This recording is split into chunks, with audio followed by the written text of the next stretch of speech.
ہر قسم کے شرعی، روحانی اور جسمانی مسائل اور وظائف کے لیے دارالعمل یوٹیوب چینل سبسکرائب کیجیے اور بیل آئیکن بھی پریس کریں تاکہ ہر ویڈیو آپ تک بآسانی پہنچ سکے۔ اب علاج کیا ہے؟ ڈپریشن کا علاج کیا ہے؟ کیا کرنا چاہیے؟ علاج تو قرآن میں اللہ تعالیٰ نے فرما دیا کہ میرے ذکر اس کا علاج ہے۔ اور ایک اور بڑی وجہ ڈپریشن کی یہ ہے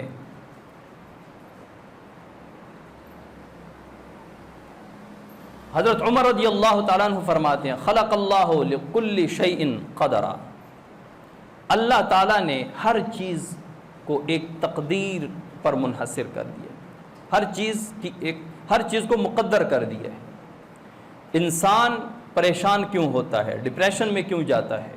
دو چیزوں کی وجہ سے، مقدر سے زیادہ مانگنا اور وقت سے پہلے مانگنا۔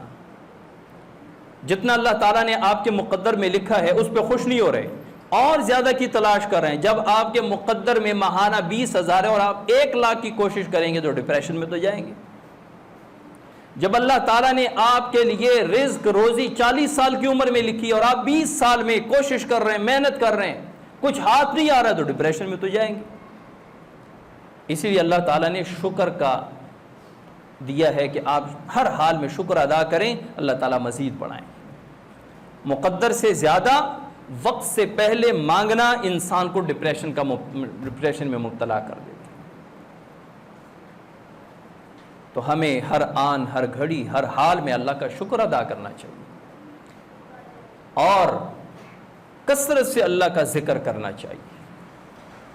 کثرت ذکر انسان کی لوگ آتے ہیں کہ جی پریشان ہوں، ڈپریشن ہے، تو میں ایک وظیفہ بتاتا ہوں، آپ کثرت سے یا کم از کم 500 مرتبہ لا حول ولا قوت الا باللہ یہ پڑھا کریں۔ آپ صلی اللہ علیہ وسلم فرماتے ہیں کہ ایک کم 100 بیماریوں کے لیے شفا ہے، جس میں سب سے کم جو مرض ہے وہ ہم کا ہے۔ ہم، ایک ہے غم، ایک ہے ہم۔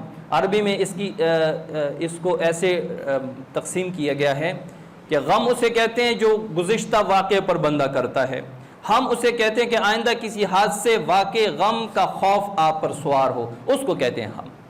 اکثر مستورات ہوتی ہیں، ان کے ذہن پہ یہ سوار ہوتا ہے کہ جی میرے بیٹے کو کچھ ہو نہ جائے، کہیں سے ابھی کال نہ آ جائے کہ فلاں حادثہ ہو گیا، کہیں سفر پہ کوئی گیا اس کے بارے میں ہم، تو اس کو کہتے ہیں ہم۔ تو ڈپریشن میں اکثر ہم کا شکار ہوتا ہے کہ یہ نہ ہو جائے میرے ساتھ، وہ نہ ہو جائے، میں ناکام ہو جاؤں گا، میں امتحان میں فیل ہو جاؤں گا۔ یہ چیزیں انسان پر سوار ہوتی ہیں جس کو ہم کہتے ہیں، اور اس کا بہترین علاج لا حول ولا قوت الا باللہ ہے۔